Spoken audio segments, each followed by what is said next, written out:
বরং আত্ম উন্নয়নের পেছনে আরও বেশি সময় ব্যয় করা প্রয়োজন। আজকের আলোচনা জন্মকুণ্ডলিতে রাহুদেব চতুর্থে এবং কেতুদেব দশমে থাকলে তার ফলাফল কিরূপ। এই অবস্থানটি তখনই অনুকূল হয় যখন কোনো ব্যক্তি তার কর্মজীবন বা কেরিয়ার নিয়ে অতিরিক্ত উচ্চাকাঙ্ক্ষী হন না।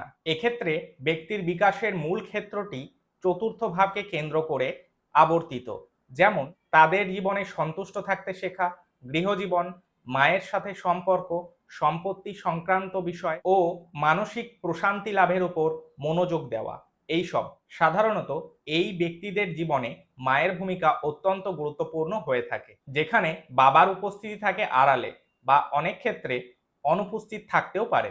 সাধারণত এরা নিজেদের জন্মস্থানে বা ছোট শহরে বসবাস করতেই বেশি স্বাচ্ছন্দ্য বোধ করেন। এবার আসি কেতু।